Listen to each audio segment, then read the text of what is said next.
எல்லாருக்கும் என்னுடைய தமிழ் புத்தாண்டு நல்வாழ்த்துக்கள்.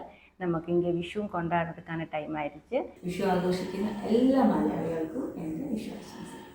ஆனால் இந்த டைம் வந்து எங்களோட ஃபேமிலியில் வந்து விஷு இல்லை. நமக்கு வந்துட்டு ஃபேமிலியில் பிளட் ரிலேஷன் யாராவது இறந்துச்சுன்னா அந்த ஒரு வருஷம் வந்து நம்ம விஷு ஓணம் அந்த மாதிரி எதுவும் ஒரு வருஷத்தை கொண்டாட மாட்டேன். ஹஸ்பண்டோட அம்மாவோட சிஸ்டர் வந்து முன்னாடி இறந்துட்டேன். ஸோ ஒரு வருஷம் ஆகலை. அதனால் இந்த டைம் நமக்கு விஷு ஓணம் எதுவும் இல்லை. ஆனால் இந்த ஒரு விஷுக்கனி வந்துட்டு நான் உங்களுக்காக தான் ரெடி பண்ணியிருந்தேன். அதனால தான் விஷுக்கு ஒரு நாள் முன்னாடி ரெடி பண்ணேன். விஷு அன்னைக்கு நம்ம கனி வைக்கக்கூடாதுன்னு சொன்னேன். கனி பார்க்கக்கூடாது, பின்ன என்ன பாயசம் வைக்கக்கூடாது, அந்த மாதிரி கொஞ்சம் ரெஸ்ட்ரிக்ஷன்ஸ் எல்லாம் இருக்குது. ஸோ அதனால் ஒரு விஷுக்கு ஒரு நாளுக்கு முன்னாடியே விஷுக்கனி ரெடி பண்ணி இதோட வீடியோ நான் அப்லோட் பண்ணிவிட்டேன். நீங்கள் ஒரு டைம் பாருங்கள் எப்படி நம்ம வீட்டில் விஷுக்கனி நாங்கள் ரெடி பண்ணுறேன் அப்படின்ட்டு ஒரு டீட்டெயில்டாக இருக்கிற ஒரு வீடியோ அப்லோட் பண்ணிட்டேன். அவ்வளோதான். போன ஒரு 1-2 வருஷம் எனக்கும் வந்து ரொம்ப மோசமாக இருந்துச்சு. கொஞ்சம் மனசு கஷ்டமாக இருந்தேன். ஸோ இப்போ வந்து நம்ம ரெகுலராக வீடியோஸ் எல்லாம் அப்லோட் பண்ண ஆரம்பிச்சிருக்கு. என்னால் முடிஞ்ச அளவுக்கு எனக்கு பிடிச்ச ரெசிபீஸ், எனக்கு சத்தியமாக சொல்கிறேன், எனக்கு பிடிச்ச ரெசிபீஸ் தான் நம்ம கூட ஷேர் பண்ணிகிட்டு இருக்கு. நான் வந்து ட்ரை பண்ணி எனக்கு அது ஓகே இருக்குது, நல்லா இருக்குன்னு தோணுன ரெசிபீஸ் மட்டும்தான் உங்களுக்கு கூட ஷேர் பண்ணிகிட்டு இருக்கேன்.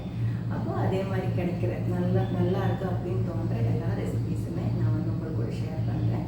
அது இல்லாமல் உங்களுக்கு ஏதாவது இம்பார்ட்டண்ட்டாக ஏதாவது வேறு ரெசிபீஸ் வேணும் அப்படின்னு என்கிட்ட கேளுங்க. அந்த மாதிரி கொஞ்சம் கொஸ்டின்லாம் வந்திருக்கு, நான் எழுதி எடுத்து வச்சுருக்கேன். அதுவும் நான் வந்துட்டு ஷேர் பண்ணுறேன். சில ரெசிபி ஒன்று எனக்கு தெரியல, அது வந்து தேடி பிடிச்சி கொஞ்சம் பேர்கிட்ட கேட்டு சர்ச் பண்ணி தான் கண்டுபிடிச்சி ட்ரை பண்ணி அப்புறம் சக்ஸஸாக வந்ததுக்கு அப்புறம் தான் நான் வந்துட்டு அப்லோட் பண்ணிகிட்டு இருக்கேன். ஸோ இப்போ வந்து ஆல்மோஸ்ட் யூடியூப்லேயே ஃபுல் டைம் என்கேஜாக இருக்கலாம் அப்படின்னு தோணுது. ஸோ நீங்கள் எனக்கு சப்போர்ட் நிறைய கொடுத்துட்டு இருக்கு, ரொம்ப அன்பு கொடுத்துட்டு இருக்கு. அதுக்கு என்ன சொல்கிறது, அதுக்கு எல்லாம் நன்றி மட்டும் சொன்னால் பத்தாது. ஸோ எனக்கு அவ்வளோ பிடிக்கும் தமிழ் மக்கள் அப்படின்னு சொன்னால் எனக்கு அவ்வளோ பிடிக்கும். சில இடத்துல நெகட்டிவ் கமெண்ட்ஸ் எல்லாம் வந்துட்டு இருக்கு, நான் பார்க்கல. ஆனால் அதோடைய ரொம்ப அதிகமாக வந்துட்டு நீங்கள் எனக்கு சப்போர்ட் கொடுத்துட்ருக்க மெசேஜ்லேயே தெரியுது. இப்போ வந்துட்டு நம்ம என்ன பிஸ்னஸ் ஸ்டார்ட் பண்ணதுக்கப்புறம் நமக்கு வாட்ஸ்அப் முகாந்திரமாக வந்து கொஞ்சம் கான்டாக்ட்ஸ் இருக்குது. ஸோ அப்போவே நமக்கு தெரியும் என்ன நம்மளை பற்றி அவங்க என்ன நினைக்கிறேன், அவங்க என்ன சொல்கிறேன். இப்போ வந்து வாட்ஸ்அப்லேயே நம்ம வீடியோ அப்லோட் பண்ணும்போது ஒருத்தரை வந்து மெசேஜ் அனுப்பிட்டு இருக்கு. ஸோ ரொம்ப உங்கள் கூட ரொம்ப க்ளோஸாக நிற்கிற மாதிரி ஒரு ஃபீல் இருக்குது. எனக்கு ரொம்ப சந்தோஷமாக இருக்குது. அவ்வளோதான், வேறு ஒன்றும் இல்லை. இப்போ வெக்கேஷன் ஆகிடுச்சுல, அப்போ வந்துட்டு கொஞ்ச நாளைக்கு தமிழ்நாட்டில் கோயம்புத்தூர் வந்து நிற்கணும் அப்படின்னு தோணுது. ஸோ கொஞ்ச நாளைக்கு அங்கே இருப்பாங்க. அதுக்கப்புறம் ஸ்கூல் ஓப்பன் ஆகும்போது திருப்பியும் நம்ம இங்கே வந்துடுவோம். அவ்வளோதான். இங்கே நாங்கள் எல்லாருமே ஹாப்பியாக இருக்குது. அம்மாவுக்கு வந்து உடம்பு சரியில்லை அப்படின்ட்டு முன்னாடி நான் சொல்லியிருந்தேன், 2-3 வீடியோஸில் சொல்லியிருந்தேன்.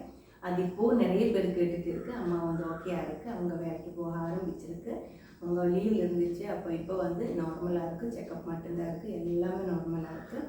ஃபேமிலியில் அப்பா அம்மா ஹஸ்பண்டு குழந்தைங்க எல்லாருமே சந்தோஷமாக தான் இருக்குது, நல்லா போயிட்டு இருக்குது. நீங்களும் அப்படியே ஹாப்பியாக இருக்கும். இதுதான் என்னோட விசேஷம். விஷுக்கு அப்புறம் நம்ம ரெசிபிஸ் எல்லாம் கண்டினியூ பண்ணலாம். அடுத்த ஒரு வீடியோவில் நம்ம பார்க்குற வரைக்கும்